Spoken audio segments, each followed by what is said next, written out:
안녕하세요. 오늘의 사연입니다. 구독과 좋아요 한 번씩 부탁드릴게요. 바로 사연 시작하겠습니다. 제 이름은 김세영이고 부산에서 거주하고 있어요. 4살 연상의 남편과 중학생인 딸, 세진이가 있어요. 우리 부부는 같은 회사에서 근무 중이에요. 원래는 같은 부서에서 일했는데 결혼을 앞두고 남편이 다른 부서로 발령이 났어요. 지금 남편은 야근이 거의 없는 총무부에서 일하고 있어요. 남편은 부서가 마음에 드는지 영업부에 있을 때보다 더 활기차게 일하고 있어요. 야근이 없는 게 너무나 마음에 든다며 일찍 퇴근하니깐 저녁도 당연히 준비해주겠다는 열의를 보였어요. 적극적으로 집안일을 도와주기 시작한 거죠. 지금은 야근이 많은 저보다 요리 솜씨도 청소나 빨래 마무리도 완벽해요. 그런 남편에 대해 사춘기에 접어든 딸은 아빠가 해주는 밥이 더 맛있다며 남편을 피하는 법도 없고 사이좋은 부녀지간이에요. 오히려 제가 일찍 퇴근할 때면 아빠 밥 먹고 싶은데 오늘은 엄마 밥 먹어야 하는 거냐며 장난도 치며 사춘기 특유의 건방진 태도도 보이기도 해요. 물론 사이가 안 좋은 건 아니고 그냥 장난을 치는 것뿐이지만 그래도 딸과 잘 지내는 남편이 가끔은 질투가 날 때도 있어요. 딸을 중심으로 화목한 가족이라고 생각했던 우리 부부였는데 남편의 모습이 조금 달라진 것 같았어요. 그동안 남편에게 옷 입는 것에 대해 말을 해도 제 의견은 절대 들어주지 않았었는데 갑자기 남편이 딸을 데리고 옷을 사러 다니기 시작한 거예요. 딸은 신나서 자기가 잘 코디해 줄 테니 걱정하지 말라며 왠지 모르게 의기양양한 표정을 짓고 함께 외출하는 모습을 최근에 여러 번 목격했어요. 딸의 조언대로 옷을 구입한 남편은 단숨에 멋스러워진 것 같았어요. 그리고 남편은 눈치챈 것 같았어요. 아니, 알고는 있었겠지만 외면하고 있던 것에 눈을 돌리기 시작한 거죠. 바로 머리숱이에요. 나이 탓인지 유전 탓인지 남편의 이마는 많이 까지고 있었어요. 남편 스스로가 아무 말을 하지 않아서 민감한 문제라고 생각해 우리 부부는 아무 말도 하지 못하고 있었는데 어느 날 남편이 꽤 비싼 발모 효과가 있는 샴푸 세트를 구입해 온 거예요. 그러면서 새로 사온 샴푸 세트는 본인 말고는 절대 쓰지 말라며 신신당부하는데 발모 샴푸를 쓸 사람이 아빠 말고는 아무도 없다는 걸 모르냐며 딸이 답했어요. 그런데 갑자기 옷차림에 신경을 쓰기 시작하고 샴푸를 사는 등 남편에게 무슨 일이 생기고 있는 건지. 저는 남편의 급격한 변화가 조금 불안했어요. 그리고 남편의 변화를 발견한 지 한 달이 지났어요. 옷도 익숙해지고 아직 머리카락은 아무런 변화를 볼 수 없지만 주말 중 하루는 혼자 외출을 하는 거예요. 지금까지는 주말이면 하루는 집에서 뒹굴뒹굴하고 다른 하루는 우리와 함께 외출하는 게 매주 주말의 루틴이었어요. 그런데 요즘은 우리랑 같이 외출하는 날을 빼고 혼자서 외출하는 날이 많아졌어요. 게다가 그런 날에는 꼭 멋을 부리는 것 같았어요. 딸이 쓸쓸한 표정으로 저에게 아빠가 요즘 이상한 것 같다며 우리와 함께 외출하는 것보다 더 재밌는 게 있는 것 같다고 했어요. 새로 산 옷들은 가족끼리 놀러 가려고 산 줄 알았는데 아닌 것 같다며 입술이 삐죽 튀어나왔어요. 하지만 저 역시 남편이 어디로 놀러 가는지는 알 수가 없었어요.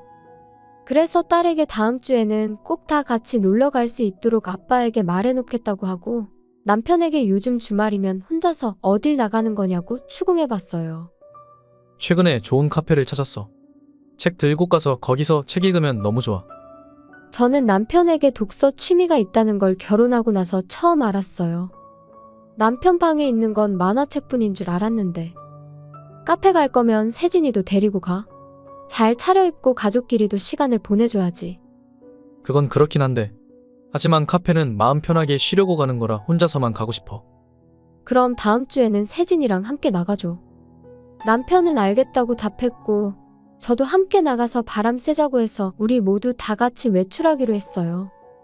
카페 얘기는 좀 변명처럼 들렸지만 다음 주에는 정상적으로 우리와 함께 나들이를 가겠다고 하니 조금은 안심됐어요. 만약 남편이 최근에 혼자 외출을 하고 누군가를 만나고 있었던 거라면 이렇게 빨리 우리와의 약속을 잡을 수 없었을 것 같았기 때문이죠. 다음 날 딸에게 남편과의 대화를 전하자 딸도 안심하는 표정을 지었어요. 그로부터 또 한 달이 지났을 무렵 남편의 머리카락에는 어떠한 변화도 보이지 않는데 매일 정성스럽게 샴푸를 하고 두피 마사지를 하더라고요.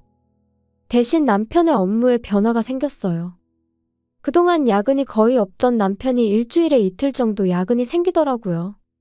남편은 지금같이 바쁠 시기에 열심히 근무하면 수입도 늘거고 총무부에서 승진도 할 수 있을 거라고 했어요. 다른 부서의 일은 잘 모르다 보니 남편의 말을 믿을 수밖에 없었어요. 주 2회 정도의 야근이라면 어떻게든 괜찮겠지. 분명 한시적인 거겠지. 이런 생각을 했어요. 딸한테도 남편에 관한 이야기를 전해두었어요. 아빠가 지금 일이 바빠서 야근을 좀 해야 한다고 하니까 그런 날은 엄마가 최대한 일찍 집에 오도록 할게. 엄마는 1년 내내 바쁘니까 어느 정도 이해해 줄 수 있지?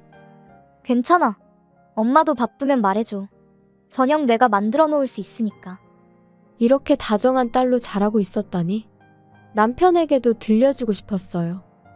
그렇게 남편의 직장 생활은 한 달, 2달을 이어가더니 어느덧 3달을 넘겼어요. 매주 꼭 이틀은 야근이라며 늦게 퇴근하는 남편. 그러고는 주말이면 카페에 다녀오겠다고 말 한마디 하고 나가기 시작했어요. 그래도 야근이 없는 날엔 평범한 남편이기에 아무 말도 하지 못하고 있었어요. 그런데 어느 날부터인가 남편을 대하는 딸의 태도가 확연히 달라지기 시작한 거예요. 남편이 만든 음식은 먹지 않고 빨래도 같이 하지 않고 혼자서만 하고 남편이 청소하러 방에 들어가는 것도 못하도록 했어요. 남편을 완전히 피하기 시작한 거죠. 저는 즉시 딸에게 그 이유를 물어봤어요. 지금은 말하고 싶지 않아요. 저한테도 말하고 싶지 않은 것들이 있다고요. 라며 이유를 말해주지 않았어요. 사춘기의 시작인가? 아니면 다른 이유가 있는 건가? 저는 구분할 수 없었고 잠시 지켜보기로 했어요. 그런데 어느 날 평소처럼 남편이 야근하는 날이었어요. 저는 오늘 해야 할 일을 무사히 마무리하고 정시에 퇴근하려고 했는데 그날따라 상사가 급한 일이라며 저에게 일을 떠넘기는 거예요. 그래서 어쩔 수 없이 상사가 부탁한 일을 처리하기로 했어요. 딸에게는 늦을 것 같다고 미리 말해두었고요. 정말 미친 듯이 일을 처리하고 퇴근 시간을 1시간 지나 겨우 일을 퇴근할 수 있었어요. 그리고 집에 도착해 현관문을 열고 복도로 들어서니 알몸으로 머리에 피를 흘리며 쓰러져 있는 남편이 보였어요. 저는 갑작스러운 광경에 너무 놀라 입이 다물어지지 않았어요. 그때 제가 돌아온 걸 알아차린 딸이 저를 보고선 일하느라 수고 많았다며 저보고 오늘 저녁은 뭐냐고 묻는데 마치 남편은 보이지 않는 것처럼 저에게 말을 걸었어요. 세진아, 지금 무슨 일이야? 빨리 구급차 불러. 이미 너무 늦었는데 안 불러도 되지 않을까요? 딸이 이렇게 말했지만 남편은 아직 숨을 쉬고 있는 것 같았어요. 제가 폰을 꺼내 버튼을 누르려고 할 때 밑에서 목소리가 들렸어요. 남편이 살려달라며 자기 두피 좀 어떻게 좀 해보라는 거예요. 아직 늦지 않아서 머리 살릴 수 있다고 말하는데 도통 무슨 말인지 이해가 안 갔어요. 제 머릿속에 의문이 계속 떠오르자 딸이 제 손을 잡고 거실로 데려가 재밌는 거 보여주겠다며 남편의 폰을 보여줬어요. 거기에는 믿고 싶지 않은 진실이 저를 기다리고 있었어요. 거기에는 남편과 어떤 여자가 주고받은 메시지가 있었어요. 내용에는 저와 딸에 대해 주고받은 메시지도 있었고 상대 여자와 애정 표현을 주고받은 것도 남아 있었어요. 아, 남편이 바람을 피우고 있었구나. 의외로 어렵지 않게 이 사실을 받아들일 수 있었어요. 그보다 어쩌면 딸은 이 사실을 전부터 눈치채고 있었을지도 모르겠네요. 딸은 제가 야근으로 늦게 퇴근할 때 남편의 폰에 메시지 알림이 오는 걸 우연히 봤다고 해요. 비밀번호는 딸 생일로 해뒀던 터라 쉽게 볼 수 있었던 거죠. 그런 걸 보고 난 딸은 아빠가 해준 음식은 먹기 싫어졌고 빨래도 남편 것과 같이 돌리기 싫어진 거였죠. 그냥 남편이 더럽다고 느껴졌다네요. 그래도 남편이 복도에 쓰러져 있는 건 이해가 되지 않아 물어봤어요. 발모 샴푸에 내가 제모 크림을 섞어놨어. 딸이 저지른 짓에 저는 큰 소리로 웃음을 터뜨렸어요. 그래서 남편이 계속 두피 이야기를 했던 거였어요. 남편은 딸에게 해도 되는 짓과 하면 안 되는 짓 구분 못하냐고 호통치는데 남편의 머리를 자세히 보니 머리카락이 거의 다 빠져 있었어요. 얼마 남지 않은 머리카락을 애써 쓰다듬는 남편을 보니 정말 한심하게 보였어요. 게다가 살이 분별 못하는 건 남편인데 왜 딸에게 고함을 치냐고 제가 소리쳤고 들고 있던 남편의 폰을 내밀었어요. 남편은 잽싸게 제 손에서 폰을 뺏어서 속옷 차림으로 폰을 만져 메시지들을 지워버렸어요. 그러자 뒤에서 웃는 소리가 들리는데 딸이 이런 거 다 예상되는 행동이라며 처음부터 똑바로 행동했으면 이런 일도 없었을 텐데 라며 이미 메시지들은 다 사진 찍어서 저와 할머니 폰으로 전송해놨다고 했어요. 시어머니에게 사진을 보냈다니 남편의 앞날이 어떻게 될지 기대됐어요. 참고로 남편의 출혈은 이미 멈췄더라고요. 제모크림이 들어있는 샴푸를 사용하다가 머리카락이 많이 빠지는 거에 놀라 발을 헛디뎌 욕조 모서리에 머리를 부딪힌 거였더라고요. 다친 데가 머리라 부상 정도에 비해 출혈이 많았던 것 같고 금방 일어나서 별일 아닌 것처럼 움직였어요. 구급차를 부르지 않은 게 잘한 일이었죠. 그 후 30분 정도 지났을 때 시부모님이 화난 모습으로 오셨어요. 물론 딸이 보낸 사진을 보고 오셨겠죠. 우리 집에 온 시부모님은 먼저 저에게 사과하셨어요. 이런 일이 생겨서 미안하다며 자신들이 아들 잘못 키운 것 같다고 사과하시는데 시부모님이 정상이셔서 천만다행이었어요.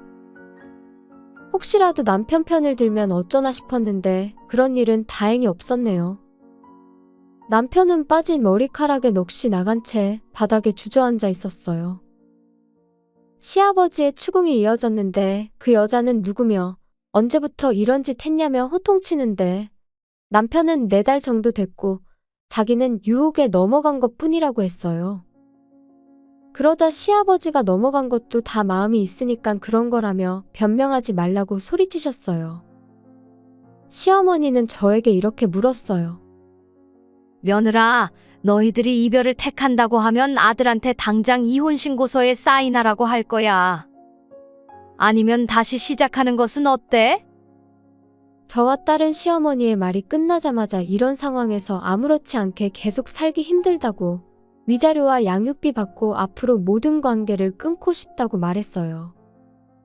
저와 딸의 결심을 들은 시어머니는 혹시나 해서 챙겨온 이혼 신고서가 있다며 저에게 서명하라고 했고 마땅히 의견을 존중한다고 했어요. 그런데 그걸 보던 남편이 소리를 질렀어요. 잠깐만요. 제 의견은 어떻게 되는 거예요? 저는 헤어지자는 말 한마디도 하지 않았어요. 남편은 이 지경에 이르러서도 헤어질 생각이 없다고 말하는데 저는 더 이상 남편과 대화할 엄두가 나지 않았어요. 다행히 시어머니가 남편의 주둥이를 손으로 찰싹 때리며 조용히 하라고 했고 남편은 여전히 뭐라고 말을 하는 듯 했지만 시부모님이 강제로 남편을 데리고 나갔어요. 그 후에 남편은 이혼에 대해 계속 불평했지만 시부모님의 설득으로 무사히 이혼이 성사되었어요. 위자료, 양육비 모두 제가 제시한 금액을 전액 지급하기로 합의했고요. 참고로 바람을 피운 상대는 같은 회사에 다니고 있었는데 바로 회사를 그만두었다는 소문이 들렸고 남편은 위자료와 양육비 때문에 아직 회사에 다닌다고 하네요. 바람 피웠다는 소문이 금방 퍼져 일하기 힘들 텐데도 참 독한 사람인 것 같네요. 그리고 한 가지 더 이야기할 건 제모크림으로 사라진 남편의 머리카락이 전혀 자라지 않고 있다는 거예요. 저는 이게 딸의 저주라는 생각이 들어요. 정말 상상만 해도 꽃이네요. 딸과 저는 새 아파트를 얻어 이사했어요. 딸이 집안일도 도와주고 해서 잘 적응하며 행복한 시간을 보내고 있어요. 시부모님과도 주기적으로 연락 주고받고 있고 고민이 있을 때면 상담도 받고 있네요. 딸에게 아빠가 없는 만큼 외롭지 않도록 애정을 듬뿍 담아 앞으로 친구 같은 엄마가 돼 주도록 최선을 다해보려고 합니다. 시청해주셔서 감사합니다. 그럼 다음 영상에서 다시 뵙겠습니다.